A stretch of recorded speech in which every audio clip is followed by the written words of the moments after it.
भारतीय जनता पक्षाच्या गटनेतेपदी देवेंद्र फडणवीस यांची एकमतानं निवड. राज्याचे मुख्यमंत्री म्हणून घेणार शपथ. मार्कडवाडीनंतर आता पंढरपुरातील गादेगावकरांचा ईव्हीएमला विरोध. डमी मशीनला सलाईन लावून केलं निषेध आंदोलन. देवेंद्र फडणवीस यांची गटनेतेपदी निवड होता सोलापुरात करण्यात आला जल्लोष. फटाक्यांच्या आतिषबाजीमध्ये एकमेकांना मिठाई भरवून व्यक्त केला आनंद. हिंदकेसरी पैलवान समाधान पाटील यांचा उच्च न्यायालयात अटकपूर्व जामीन मंजूर. ॲडव्होकेट जयदीप माने यांनी दिली माहिती.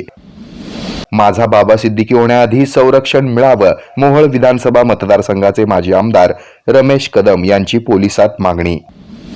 ईव्हीएम हटाव बॅलेट लाव ची वंचित बहुजन आघाडीची मागणी. लोकशाही बचावसाठी चालवणार व्यापक मोहीम. सोलापुरात स्त्रीरोग प्रसूतीशास्त्र संघटनेच्या वतीनं परिषदेचं आंदोलन. चर्चासत्रासह विविध विषयांवर तज्ज्ञ करणार मार्गदर्शन. ग्रामीण पाणी पुरवठा कॉन्ट्रॅक्टर असोसिएशनच्या पदाधिकाऱ्यांचा संताप. शासनाकडील बिलं निघत नसल्यानं व्यक्त केली खंत. हजारो महिलांना गंडवून सोलापुरातून आरोपी फरार. पैसे तसंच कामाचं खोटं आमिष दाखवून लुबाडलं महिलांना.